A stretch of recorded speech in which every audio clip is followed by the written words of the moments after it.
அடி உன் மூச்சினை மெல்ல நான் கேட்கிறேன். அந்த ஓசைக்கு இணையான இசை இல்லையே. உந்தன் கூந்தல் மூடி கொஞ்சம் அசைகின்றது. அந்த அசைவுக்கு நடனங்கள் இணையில்லையே.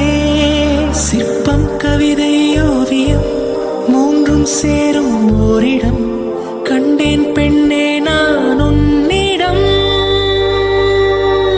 பெண்ணெல்லாம் பெண் போல இருக்க, நீ மட்டும் என் நெஞ்சை மயக்க. பூமிக்கு வந்தாய தேவதை போலவே. அடடா பிரம்மன் புத்திசாலி, அவனை விட நான் அதிர்ஷ்டசாலியோ.